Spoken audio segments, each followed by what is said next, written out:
when you're doing this is essentially putting a bunch of holes into your paper is going to weaken its general structure. Paper doesn't behave in exactly the same way that fabric does, right?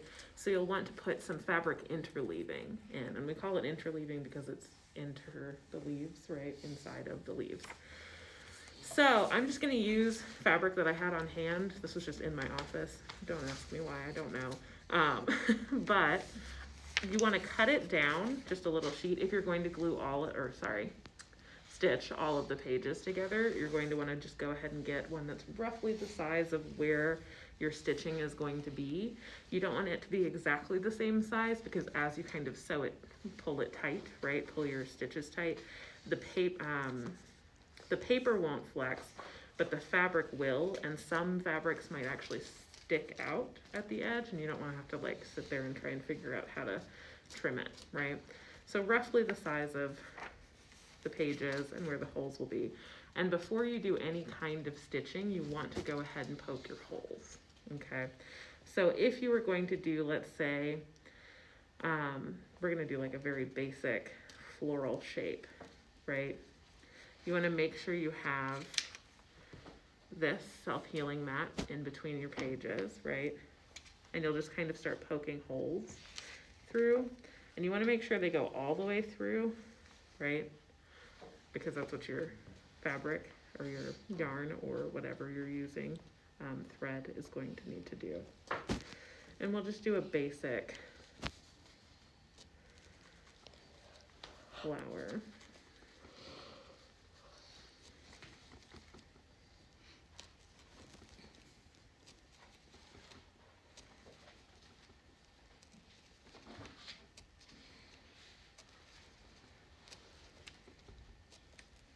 You want to make sure that you're poking holes. I'm just going to do one petal because this will take forever otherwise. But you want to make sure that you're, again, going all the way through. And when you go all the way through, you don't want the teeniest little hole, right? You want a big enough hole that this fabric can go through. So you may find yourself having to kind of widen these. If you do, please be careful. You could also, the safest thing to do would be to switch the positioning of this to the other side. I'm not really pushing, I'm mostly just twirling in these holes to make them a little bit bigger.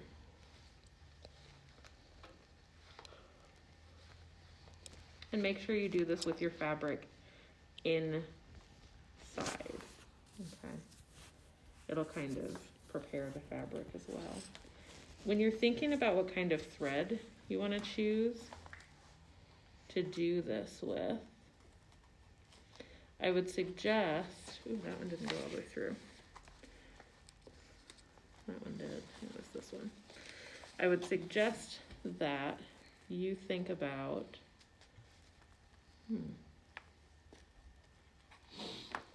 essentially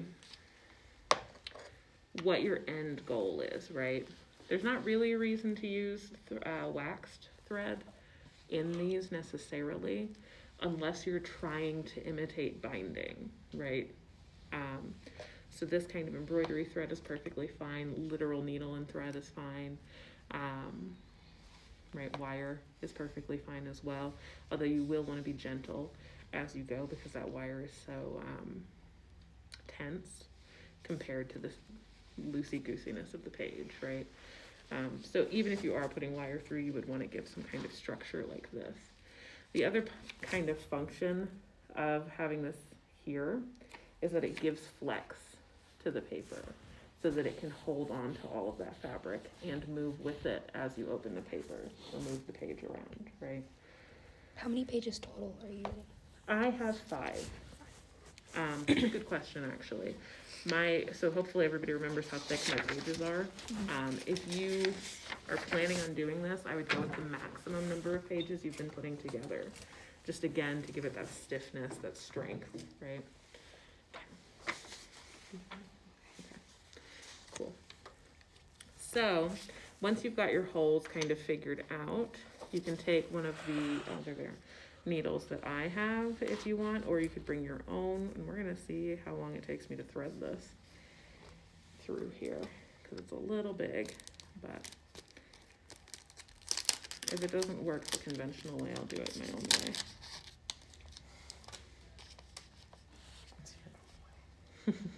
My own way is not the best way, but we'll see if we need to even bust that option out. I used to have a threader, but it broke. Mine was broke I- too. Yeah, it's really thin line. Here we go, we did it. Yeah.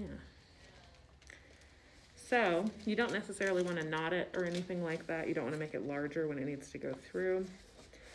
And what you'll do is push down, right? And generally speaking, I wouldn't necessarily say there's a right way to start if you're embroidering. Center outward is probably a good idea, but it's not necessary to be that specific, right? If you're thinking of switching colors in between, you might want to start from the back so that you can hide those kind of ties between the different colors, right? Or all of the little knots that you're going to do. I'm just going to start from the front because I want to. There's no other reason. And you'll find there's a little bit of tenseness. Try not to rip, but you can always see where it's getting stuck. And the nice thing with embroidery thread is you can kind of bunch your problem areas because it's big enough that you can see them. Okay. Now I'm having a little bit of an issue here with this sliding. I'm going to fix that on my next stitch.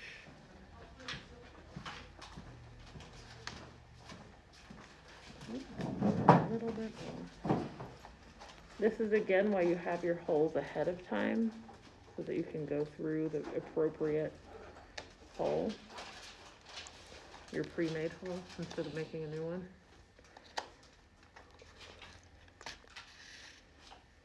Right. I'm going to go back around. Okay. And then you would essentially just continue from there. Okay. I'm sure it would not be entertaining to watch me do it. So, you know. If you were planning instead to, would you give me the scissors, please? Thank you so much. If you're planning instead to just kind of sew your pages together, loosey-goosey style, right?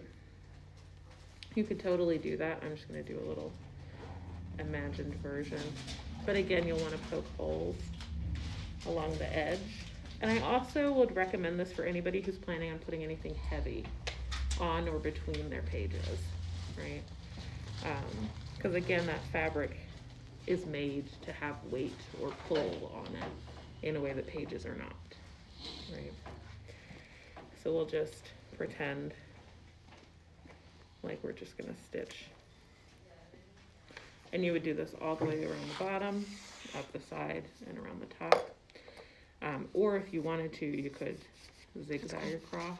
I've seen some people do that. I've also seen people do essentially a whirl from the center. You could do that as well. Make sure you have enough thread for that before you start. I'm sure that goes without saying, but still, you know. And then you just kind of thread that through. Again, if you want to hide that initial threading, you'll want to think about how to do that. Right, coming in from the back so that you can hide it from the front, etc. But you could also just do something like this. You can also sew on your pockets if you wanted to, instead of gluing them.